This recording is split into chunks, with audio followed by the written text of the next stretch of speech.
वा रे तुम्ही.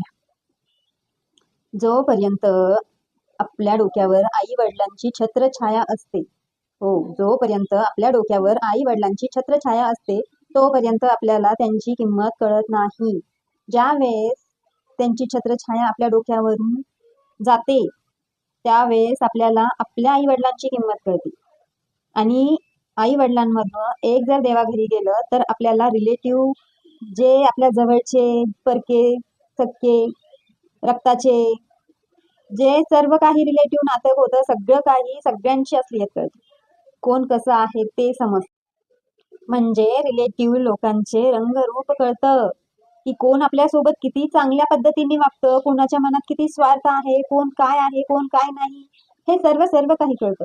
पण देव करो कुणाच्याच डोक्यावरची आई वडिलांची छत्रछाया गेली नाही पाहिजे, कुणापासूनच आई वडील दूर झाले नाही पाहिजे. आई वडिलांची छत्रछाया सगळ्यांच्या डोक्यावर पाहिजे. आई वडिलांची साथ ही कायमस्वरूपी खूप खूप उपयोगाची आहे मुलांसाठी.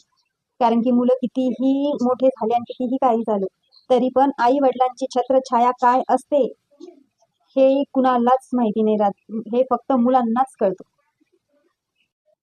माझी देवाचरणी प्रार्थना आहे की आई वडिलांची छत्रछाया प्रत्येक मुलामुलींना मिळावं आणि आई वडिलांची साथ, आई वडिलांचं प्रेम आयुष्यभर मुलामुलींना मिळावं.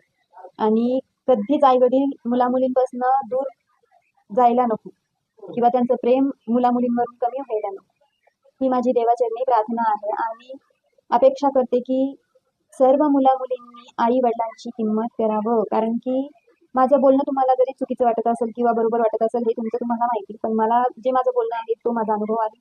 आणि मेन म्हणजे आई वडिलांशिवाय जगात कुणीच आपलं नाही राहत, खरंच नसतं.